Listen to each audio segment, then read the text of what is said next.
ज्योतिषपीठ के शंकराचार्य स्वामी अविमुक्तेश्वरानंद ने बागेश्वर धाम के पीठाधीश्वर पंडित धीरेन्द्र कृष्ण शास्त्री पर तंज कसते हुए कहा कि जो व्यक्ति हिंदू राष्ट्र बनाने चला था अब वह हिंदू गांव बना रहा है। यह तो वही बात हुई कि बनाने चले थे हाथी और अब बना रही हैं चूहा। एक दिवसीय दौरे पर जबलपुर पहुंचे शंकराचार्य स्वामी अविमुक्तेश्वरानंद ने जबलपुर में मीडिया से बात करते हुए उन्होंने कहा कि हाल ही में प्रधानमंत्री से धीरेन्द्र कृष्ण शास्त्री की मुलाकात हुई और उसके बाद से ही यह बदलाव आया है। पहले जहां हिंदू राष्ट्र की बात हो रही थी अब हिंदू गांव बनाया जा रहा है। यह परिवर्तन क्यों आया? क्या प्रधानमंत्री से मुलाकात के बाद ही यह बदलाव हुआ?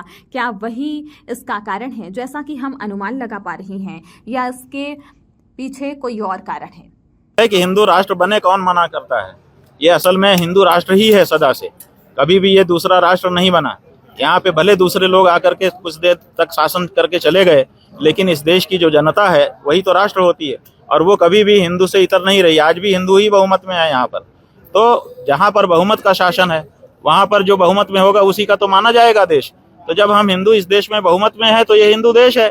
लेकिन संवैधानिक रूप से इसको हिंदू राष्ट्र घोषित करने की जो बात कही जाती है वो भी अगर सचमुच में हो तो हम उसका स्वागत करते हैं, लेकिन असल में सचमुच में नहीं है, वो छलावा है।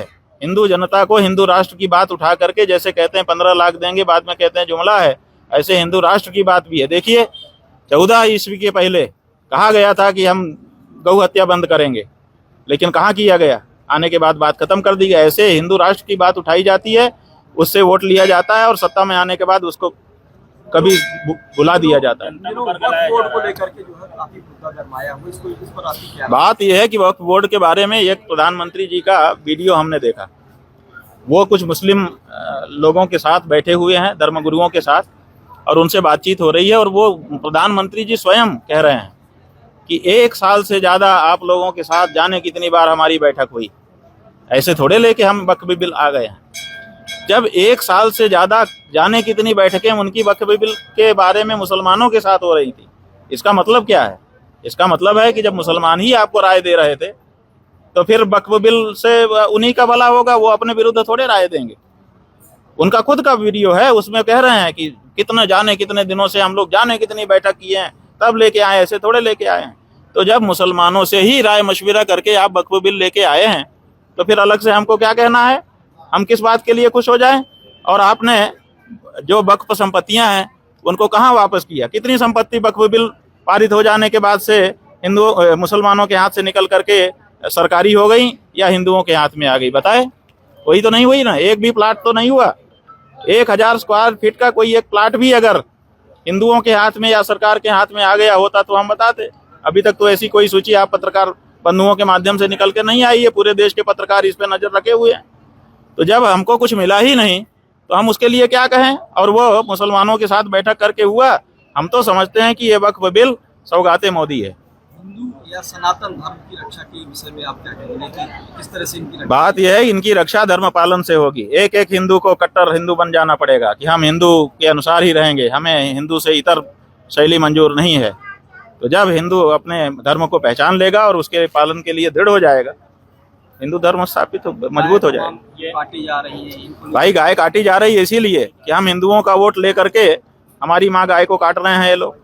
इसलिए अब उन नेताओं को वोट देना बंद करना पड़ेगा, उन पार्टियों को वोट देना बंद करना पड़ेगा जिनका ये इतिहास हो चुका कि इन्होंने हमारे वोट लिए और हमारी गौ माता को काटा और बेचा। हर पार्टी गौ हत्यारी है। बिल्कुल सही है, हर पार्टी गौ हत्यारी है और आगे भी, क्योंकि हम ऐसे नहीं कह रहे हैं हवा में।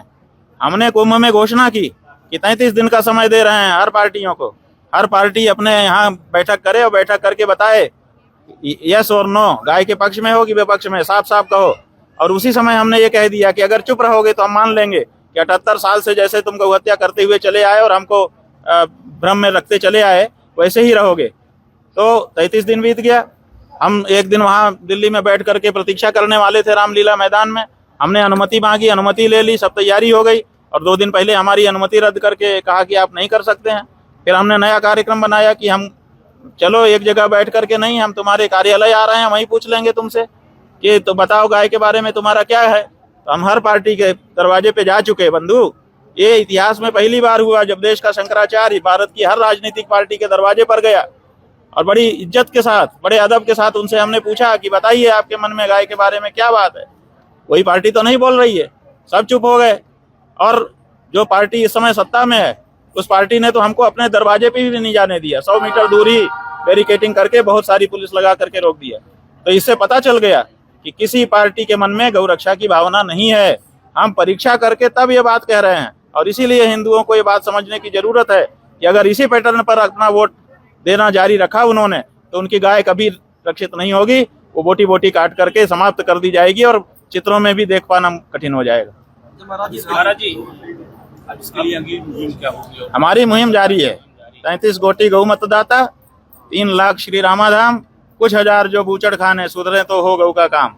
एक दोहे में हम अपनी पूरी योजना बता रहे हैं। आप सतना आए, बहुत सौभाग्य की बात है हम लोग सबके लिए। सतना वासियों को विशेष संदेश